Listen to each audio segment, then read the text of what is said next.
કે અમને જાણકારી મળી હતી મધુનગર લક્ષ્મીનારાયણ સોસાયટીના અંદર બહુ મોટા પાયા પર કતલખાનું ચાલી રહ્યું છે અને બધી જાણકારી પાકી જ હતી અને અમે 1 વાગ્યાથી એ લોકો જે પશુને કાપવાનું ચાલુ કરે તે સવારના 4 વાગ્યા સુધીનું.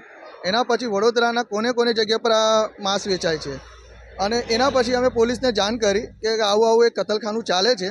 તો જવાહરલાલ પોલીસ સ્ટેશનમાંથી અમને કોલ કર્યો, તો પછી ડીસીપી સાહેબને કોલ કર્યો, ડીસીપી સાહેબે પીઆઈ સાહેબને કોલ કર્યો અને એના પછી એમને પોલીસને લઈને અમે આ કામગીરી કરી. પણ જ્યારે અમે જ્યારે કતલખાને ઘૂસ્યો ને તો મને અંદર એન્ટર ના થવા દીધું, કેમ કે ત્યાં બાજુ અમને એવી જાણકારી હતી કે ગૌ માસ બી કપાય છે, ગૌ માતા બી કપાય છે અને ત્યાં મારે ચામડા જોવા હતા, મારે ચેક કરવું હતું, પણ મને અંદર એન્ટર થવા ના દીધો. અને મને એવું બી લાગે છે કે જવાહરલાલ પોલીસ સ્ટેશનના રેમ નજરથી આ કતલખાનું ચાલે છે.